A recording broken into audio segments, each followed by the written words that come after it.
अस्सलाम वालेकुम dear students, उम्मीद है आप सब खैरियत से होंगे। जैसे कि आप सबको पता है कि लॉ गेट मार्च जो है बहुत ही करीब है और स्टूडेंट्स का अक्सर ये सवाल कि लॉ गेट किस तरीके से पास करें, तो आज हम यही डिस्कस करने जा रहे हैं, how to pass law gate. अक्सर स्टूडेंट्स यही कंफ्यूज होते हैं कि लॉ गेट बहुत ही लेंथी सिलेबस है और इस सिलेबस को क्रैक करना बहुत ही टफ है। वैसे अगर देखा जाए तो अगर लॉ गेट के सिलेबस को अगर हम चेक करें तो नियर अबाउट कोई 700 आर्टिकल्स एंड सेक्शंस बन जाते हैं। अब 700 आर्टिकल्स या सेक्शंस को गो थ्रू करना इतने कम टाइम में नेक्स्ट टू इम्पॉसिबल है।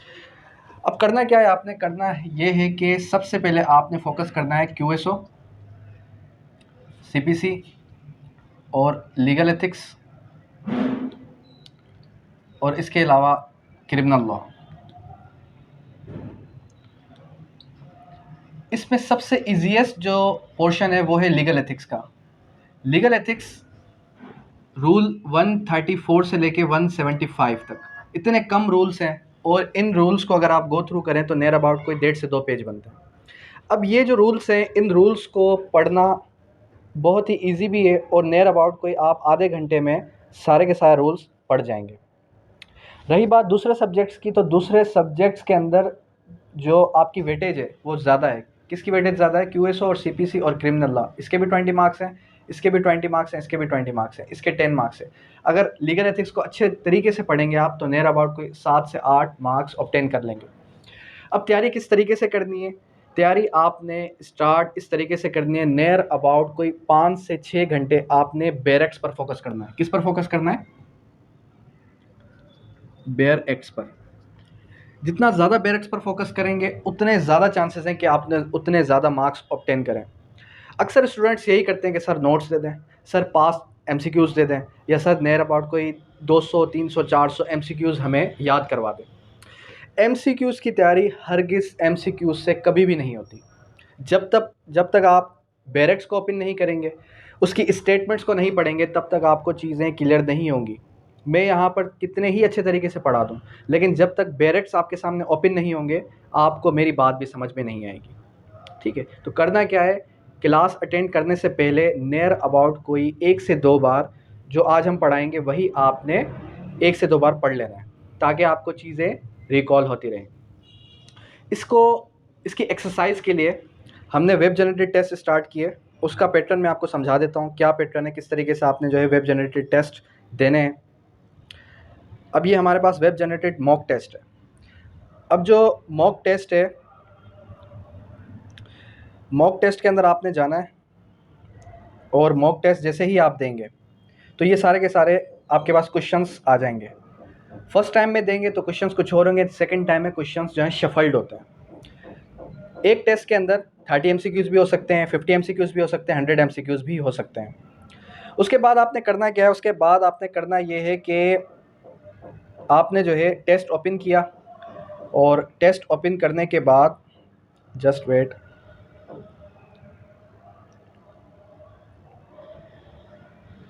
जैसे ही आप टेस्ट ओपन करेंगे स्टार्ट का ऑप्शन आ जाएगा। स्टार्ट के ऑप्शन के बाद आप अपना नाम लिखेंगे, जो भी आपका नाम है।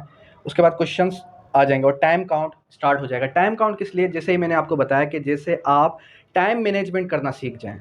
जब तक आप टाइम मैनेजमेंट करना नहीं सीखेंगे तब तक आप जो है लॉ गेट ना दें तो बेहतर है। अब यहाँ पर 30 क्वेश्चन है और मैंने टाइम भी आपको 30 मिनट्स ही दिए हैं। आप क्या करेंगे, आप इस पर टिक करते रहेंगे, टिक करते रहेंगे, टिक करते रहेंगे और एंड में जाके आप इसको क्या कर देंगे, सबमिट कर देंगे।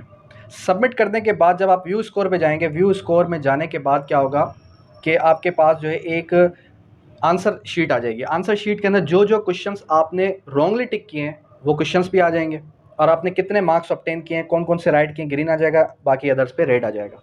खैर, कहने का मकसद ये है कि एक्सरसाइज जितनी ज़्यादा बार करेंगे वेब जनरेटेड टेस्ट से उतने ज़्यादा आप जो है मार्क्स स्कोर कर सकते हैं। और जब तक आपका एक टेस्ट में 98% नहीं आती तब तक आपने अगला टेस्ट नहीं देना। क्लास किस तरीके से आपके साथ शेयर होती है? जैसा कि आप सबको बताया कि क्लास जो है आपके साथ रिकॉर्डेड फॉर्म में भी शेयर हो रही है और साथ ही साथ आपको जूम की लिंक भी मिल जाती है। अब जूम पे जाहिर सी बात है अक्सर स्टूडेंट्स यही कहते हैं कि सर कभी हम बिज़ी हैं, ये है वो, तो इस वजह से हमने रिकॉर्डेड फॉर्म में आपको क्लासेस अवेल कर दी। अब जो हमारे पास सिलेबस है, सिलेबस के अंदर आपको पता है कि सिलेबस के अंदर कौन कौन से सब्जेक्ट्स हैं। सीपीसी हो गया, लीगल एथिक्स हो गया, और इसके अलावा आपका क्रिमिनल लॉ के अंदर पीपीसी है, सीआरपीसी है, और इसके अलावा आपके पास आ जाता है जो क्यूएसओ है, और क्यूएसओ से हट के फिर आ जाता है कॉन्स्टिट्यूशन ऑफ पाकिस्तान, और कॉन्स्टिट्यूशन ऑफ पाकिस्तान के बाद लीडिंग केसेस है, फिर इंटरनेशनल लॉ है, और इंटरनेशनल लॉ के बाद फिर जूरिस्प्रूडेंस आ जाता है। ठीक है, अब फॉर एग्जांपल हम एक क्वेश्चन उठाते हैं कि वो आपको एक सवाल देता है कि as per illustration A article 59 of कानून शहादत ऑर्डर। सवाल वो इस नोयत का पूछता है आपसे। वो आपसे ये हरगिज़ नहीं पूछेगा कि what does article 59 says, article 59 में क्या बात लिखी है, आर्टिकल 48 में क्या बात लिखी है। वो ये सवाल आपसे नहीं करेगा। सवाल क्या करेगा आपसे, वो ये करेगा एज पर आर्टिकल 59 कानून शहादत order illustration A, the question is whether the death of A was caused by poison, the poison, the opinion of expert as to the symptoms produced by the poison by which A is supposed to have died। अब मैंने आपको last lecture के अंदर भी एक चीज़ clear करवाई थी कि कानून शहादत ऑर्डर के अंदर हमारे पास जो आर्टिकल 18 है, आर्टिकल 18 से लेके 69 तक ये लॉन्गेस्ट चैप्टर है, और ये पूरा का पूरा किस चीज़ से रिलेट करता है, ये पूरा का पूरा रिलेट करता है आपका रेलेवेंसी ऑफ फैक्ट्स है। और रेलेवेंसी ऑफ फैक्ट के अंदर मैंने आपको ये भी बताया था कि यहाँ पर आपने चीज़ों को क्या करना है, याद रखना है कि आपने एक वर्ड याद रखना है, रेलेवेंट या फिर इररेलेवेंट। ठीक है, लेकिन मोस्टली क्या वर्ड मिलेगा आपको, रेलेवेंट वर्ड मिलेगा। तो ये आपसे क्या पूछेगा, आपसे पूछ लेगा कि यहाँ पर क्या आएगा, रेलेवेंट आएगा, इररेलेवेंट आएगा, नॉट रेलेवेंट आएगा, या फिर नन ऑफ दीज आएगा। फिर सेकेंडली वो आपसे ये भी पूछ सकता है कि एज पर आर्टिकल 59 सब क्लास ए या फिर इलस्ट्रेशन ए, फिर बीच में जो स्टेटमेंट उसने दी ओपिनियन ऑफ एक्सपर्ट की, तो वो आपसे पूछ सकता है कि it is an expert opinion या फिर expert opinion of an doctor, या कोई और ऑप्शन दे सकता है। तो ये क्या होगी, ये होगी ओपिनियन ऑफ एक्सपर्ट। अब कौन इसको आंसर कर सकता है, इसको आंसर वही कर सकता है जिसने कानून शहादत ऑर्डर आर्टिकल 59 खोल के देखा होगा एक बार। अगर एक बार भी देख लिया, किसी से पढ़ लिया, तो एटलीस्ट क्या होगा, एटलीस्ट आपको उसका कॉन्सेप्ट भी क्लियर होगा, आपको पता होगा आर्टिकल 59 के अंदर क्या बात लिखी है। ठीक है, दूसरी बात कि मैंने अक्सर स्टूडेंट्स को यही बात रिपीट की है बार बार कि आपने फोकस सिर्फ और सिर्फ बैरक्स पर करना है। एट द एंड में फिर यही कहूँगा, बैरक्स पर फोकस करें, कोई नोट्स कोई गाइड्स की तरफ मत जाएं। गाइड्स आपको मिसगाइड कर रही हैं। किस वजह से मिसगाइड कर रही हैं, क्योंकि वहाँ पर जो है ही क्या, एमसीक्यूज़ है, और एमसीक्यूज़ के अंदर ऑप्शंस भी बता दिए गए कि सी इसका करेक्ट ऑप्शन है, बी इसका करेक्ट ऑप्शन है, या फिर इसका जो है डी इसका करेक्ट ऑप्शन है। अब डेफिनेट सी बात है, जब आप वही एमसीक्यूज़ रट्टा मारेंगे, वही एमसीक्यूज़ आप याद करके चले जाएंगे, तो सवाल तो कहाँ से आ रहे हैं, एचईसी कहाँ से क्वेश्चंस बना रहा है, क्वेश्चंस बना रहा है आपके लॉ गेट का सिलेबस बना रहा है कहाँ से, बैरक्स से। आपने बैरक तो पढ़ा ही नहीं, आपने गाइड पढ़ी, और गाइड से आपके 4 सपोज सवाल लग भी गए, 15-10, बाकी सवाल आप किस तरीके से उसको कवर करेंगे। ठीक है, कोशिश ये करें कि आप बैरक्स पर फोकस करें, और जो हमारे वेब जनरेटेड टेस्ट हैं, वेब जनरेटेड टेस्ट जो है सारे के सारे आप अटेम्प्ट करें टिल लॉ गेट, जब तक लॉ गेट पास नहीं होती। इंशाल्लाह जैसे ही आपके पास लास्ट 2 डेज़ होंगे, तो इन लास्ट 2 डेज़ के अंदर हम क्या करेंगे कि हम रिवीजन क्लासेस स्टार्ट कर देंगे, और रिवीजन के अंदर हम एक दिन में कवर करेंगे सीपीसी, क्यूएसओ और कॉन्स्टिट्यूशन। और सेकंड डे पे हम क्या करेंगे, सेकंड डे पे हम ये करेंगे कि हमारे पास बाकी जो रिमेनिंग सब्जेक्ट्स हैं